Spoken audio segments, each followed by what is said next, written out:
This is January 18th, 2019, and it's review on Chapter 2, Legal Environment of Business.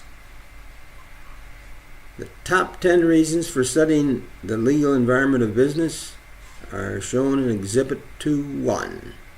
Becoming aware of the rules of doing business. Familiarizing yourself with the legal limits on business freedom. Forming an alertness to potential misconduct of competitors. Appreciate the limits of entrepreneurship. Being able to communicate with your lawyer, making you a more fully informed citizen. Developing an employment-related skill. Exploring the fascinating complexity of business decisions. Providing a heightened awareness of business ethics. Opening your eyes to the excitement of the law and business. The one reason that perked my interest the most is number 10. The other reasons for the past 65 years in business have been learned through trial and error.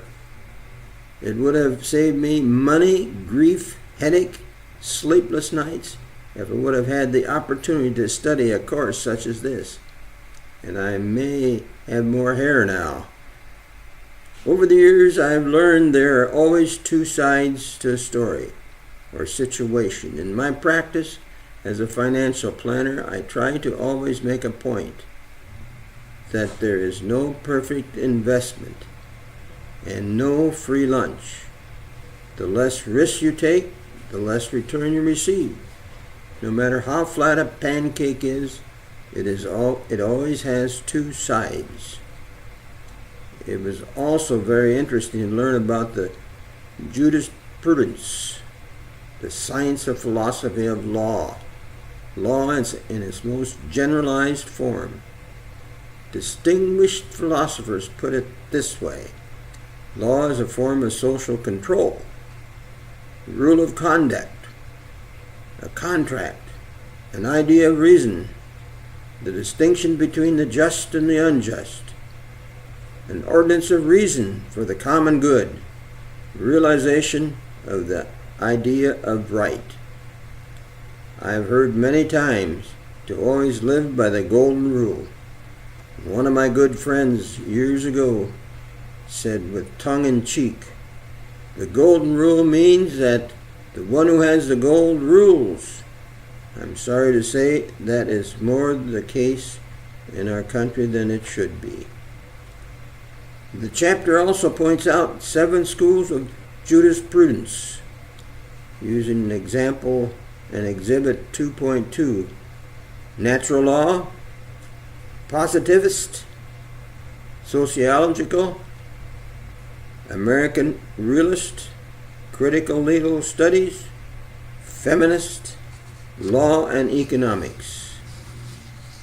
Also, the legislature as a source of statutory law is in the responsibility of Congress, then approved or vetoed by the President. If the President takes no action, after 10 days the bill automatically becomes law without the President's signature. The judicial branch is a source of case law, is charged with interpreting the Constitution and the statutory law on a case-by-case basis. That way, it's very important that judges who are appointed are impartial as possible, because conservative presidents try to nominate conservative-leaning judges, and the liberal presidents try and nominate liberal-leaning judges.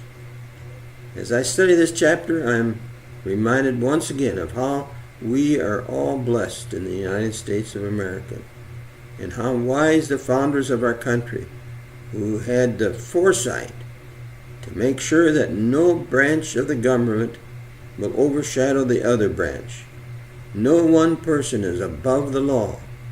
There is no wrong time to do the right thing. We all drink from the wells we did not dig. Even though many of us are downhearted with what is going on in Washington, D.C., we as a country will get through it.